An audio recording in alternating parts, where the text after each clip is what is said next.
Battle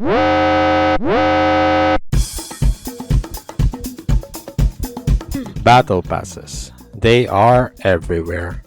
Ever since the start of the 2020s, a time where people got locked up in their own houses with nothing much to do, and with the overwhelming success of Fortnite, a game which, although did not start the Battle Pass trend, but definitely popularized it, game companies all around the world had found their next gold rush. And now, most of the games released today, no matter if it's free to play or a full $70 slop, has to implement some sort of incarnation of this money-grubbing scheme. Over the turn of the new decade, gaming went from escapism, exploring new worlds and experiencing stories unlike watching a movie, to an arms race of game companies on ways to let consumers green paper escape their wallets towards their own. Truly a disappointing time indeed. To illustrate the current state of the Battle Pass meta of these companies, we'll use what we call a bell curve graph for this. And this is how I'll put all of the games that I have played for the last 4 years since the Battle Pass boom hit the scene. The rule of the graph is fairly simple. On the left side lies games with no Battle Passes whatsoever, and on the right side are games with Battle Passes that is actually rewarding enough even to those who just bought the base game or for those F2 peasants like me. Please bear in mind that this is just my personal opinion, and this may be based on the quality of the Battle Pass systems of these games, but I've put a bit of other factors like gameplay and microtransactions in mind when making this graph. I'm gonna explain this graph as we go along, but if you've noticed, and I'm sure you did, the very ends of both sides are empty. And that is because those two are the stars of this video. On the right, a game that proved to all of us that you don't need a Battle Pass or even any sort of microtransaction to be successful in the gaming scene. And on the other side is a game with a Battle Pass so good, maybe it should not be called a Battle Pass at all. Hello everyone, this is Noir, and today we're talking about Battle Passes and how the two games defied the modern gaming meta despite the uphill battle they faced.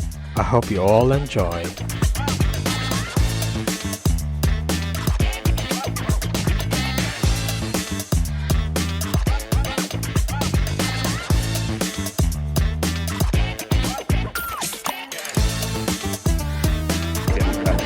Dragon Katol, Dragon Kung Umusok, Lamok, Siguradong Tepo.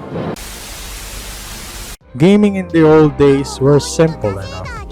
Buy a game, then put the disc in, /install the game, then play it to your heart's content. No microtransactions, nor paid DLCs or stuff like that. You experience the game, and whether it's good or bad, you either finish it in full or leave it in the dust until you inevitably revisit the stink for a YouTube video. But it's not that easy to be a gamer in early 2010s Philippines, where the internet was still on its infancy, and technology ever crept so slowly on the farthest provinces where I lived. The only window that we have to the World Wide Web are internet cafes with speeds that count to single-digit kilobytes per second. In the age of the net cafe, there's mainly two types of games that we plebeians could play in there for 15 pesos per hour. Single-player games that I'm pretty sure they're borrowed, and MMOs/FPS that's grindier than the grindstone that's used to sharpen the edge of glory. These MMOs and FPS games, while being free to play, has an in-game store that requires you to pay with real money to buy these mostly game-changing items like armor sets and accessories. As expected, This scheme resulted in a scaling difference between whales and free-to-play casuals, on which some games either rode on anyway or tried to mitigate, especially when it comes to PvP. And then, everything changed when the gacha attacked.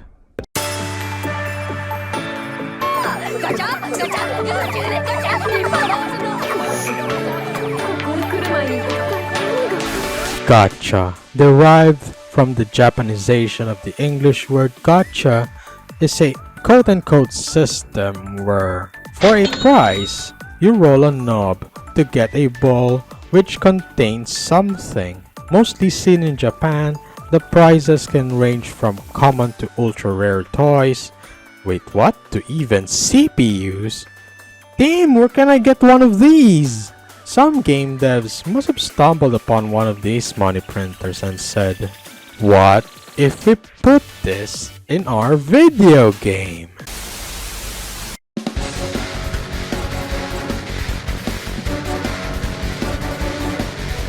The earliest instance where I encountered a game with a gacha mechanic was SD Gundam Capsule Fighter Online. It was a multiplayer PvP/PvE action game where one of the ways to get your favorite mobile suit is by rolling the gacha machine. That's right, they really digitized the gacha machine, for goodness sakes. Well, the game lasted for 8 years before the last of its server shut down. Not quite bad, to be honest. Ever since then, the gacha mechanic never really went away on my radar. In fact, it got a new alias: loot boxes. Them surprise mechanics that are definitely not gambling. 3 companies spring up as soon as loot boxes in the 2010s come in the conversation: Valve, EA, and Blizzard. But only one got scrutinized for it. Well, I mean, EA tried to avoid the gambling minefield of the nature of their loot boxes, even going on a tango with world government, where we got a gem that is the surprise mechanic quote, thus getting the majority of the fire for the loot box talks. At least in Overwatch 1, you can just play the game and get a lot of the skins in game without paying a cent. And Valve, well, they just went quiet with it. And I mean, they're Valve. Although everything seemed to go towards the gacha route. But then, the 2020s attacked.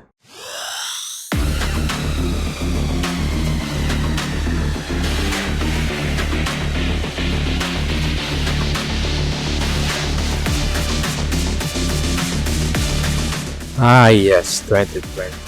The year that started to shake the world to its core. Just because some allegedly, the coronavirus forced governments from around the world to take extreme measures to, well, stop the spread, quote unquote, including lockdowns that gave people a lot of spare time on their hands. Game devs at AAA studios looked at the circumstances that befell most of civilization, then took a glimpse at the mobile market and Fortnite, and said, hey, we also want a slice of that. Let's also put our customers to a sweatshop, hey? At last we arrived at the root of our discussion, the current Battle Pass systems. For me personally, the Battle Pass system is the next evolutionary step to daily and weekly quests. Like the latter, these are designed to keep players engaged in the game for as long as possible, dangling rewards to us as we complete a set of tasks. The difference being, these Battle Passes, usually they cost a lot of money. Some Battle Passes are, mostly fair. Others are ruthlessly aggressive for no reason whatsoever. It's like they don't even want to give these items to us. Now, before we go to the two extreme ends of this curve, let us briefly explore the worst Battle Pass experience in my opinion. Gundam Evolution, and by extension, Overwatch 2.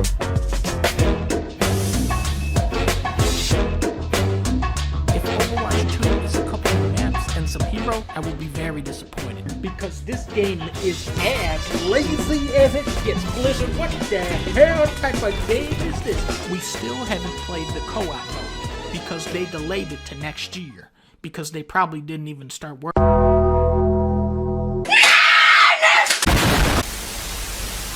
These two games are hero shooters that relies on character skins to harvest gamer money. Because of the nature of their gameplay, these two cannot sell weapons and gear that has outright status boosts, or they'll risk alienating a large portion of their player base. Instead, they went the Fortnite route and sold skins that are as obnoxious as possible, and this extended to their battle pass.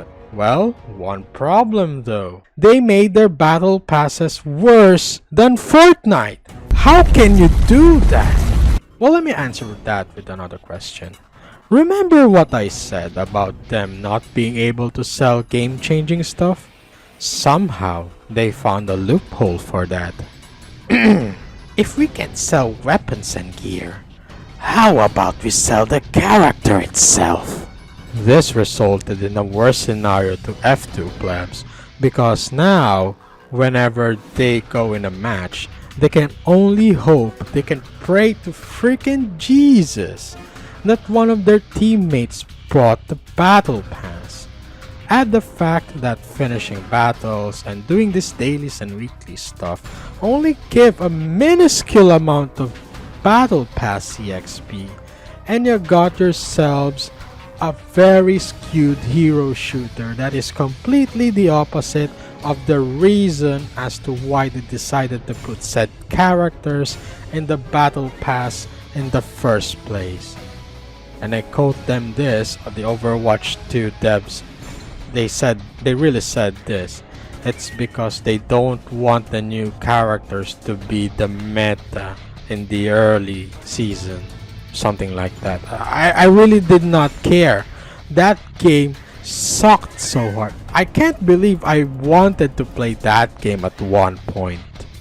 Gun Evo might not have outright put mobile suits in the battle pass, but what they did was put the needed currency to buy said mobile suits.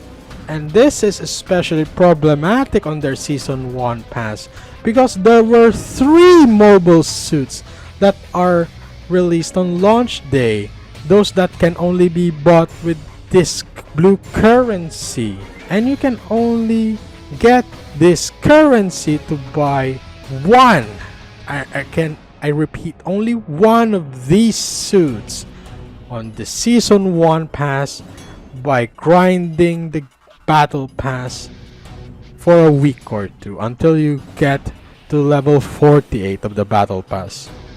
Do you see the problem here? No wonder this game died after only 1 year.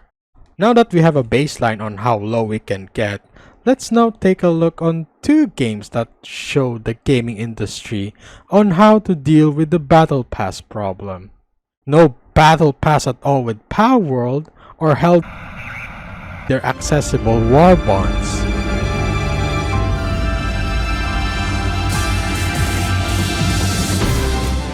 Power World. If I'm going to describe it in 2 words, it is truly unbelievable. It had all the circumstances against it. It is an early access survival game that borrowed a lot of game mechanics from other games, with the star mechanic being the creature catching one. And to top it off, the creatures in question are designed kinda oddly similar to that one game from a company that is known to be super strict about the intellectual property. This really reminded me of Kurogane Ikki's fight against that assholic archer dude in Chivalry of a Failed Knight. And just like Ikki, despite all the hurdles, Power World has done the unbelievable. Sell a shit ton of the game and win hard. Seeing this all unfold in real time really showed the absolute pathetic state of the gaming space. If this game was released in the 2010s, it would have gotten ridiculed and laughed at, while crashing faster than the meteorite that killed the dinosaurs.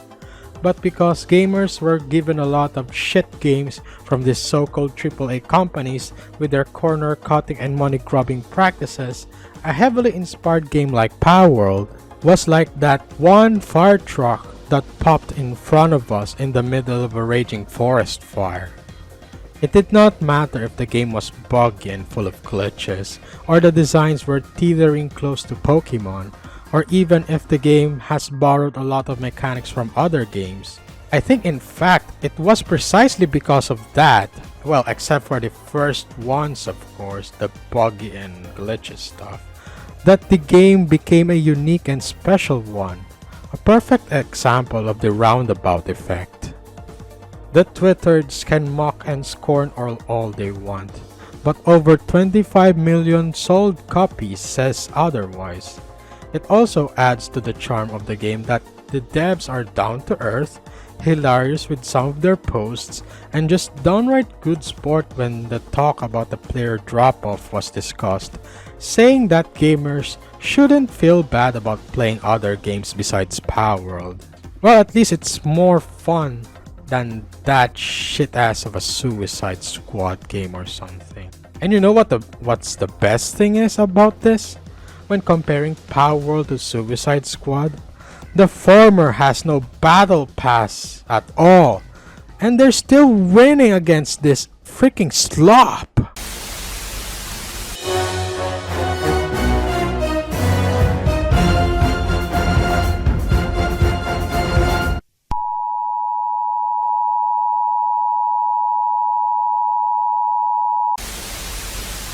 We are now going to warp away from Palpagos Island to the hellscape that is the Super Earth Galactic War with Helldivers 2. Releasing almost a month after Palworld, Helldivers 2 is a cooperative third-person shooter that also surprised everyone with its fun and quality game.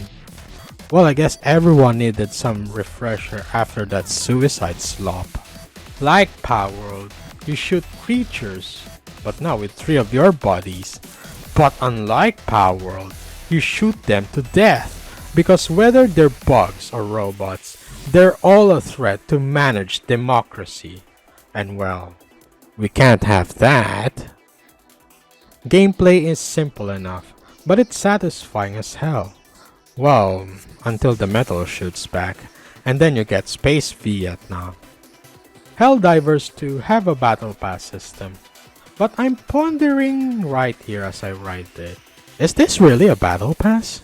Appropriately named War Bonds, this is a progression system that gives players the freedom to choose which rewards they want to get from each War Bond. You of course need to unlock the War Bond using this thing called Super Credits, and yes, you can just buy them with real money. But the good thing is that you can also grind it while playing the game. Besides, the unlock item to get the rewards is separate from Super Credits and are only tied to playing the game. And you know what's even better?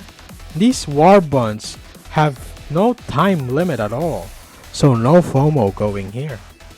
The devs of Helldivers 2 really designed a great monetization system for their game in my opinion. It's already $40, so you can just play the game and earn the rewards. Or if you don't have the time to grind, buy the War Bond and slowly get the rewards that you want. I'm pretty sure Captain America himself would gladly volunteer to promote these War Bonds. Well, maybe even go down Cyberstan to rip some Ultron heads off, if you know what I mean. In the end though, these two games showed everyone that predatory single-lane locked premium battle passes needs to be eliminated at all costs.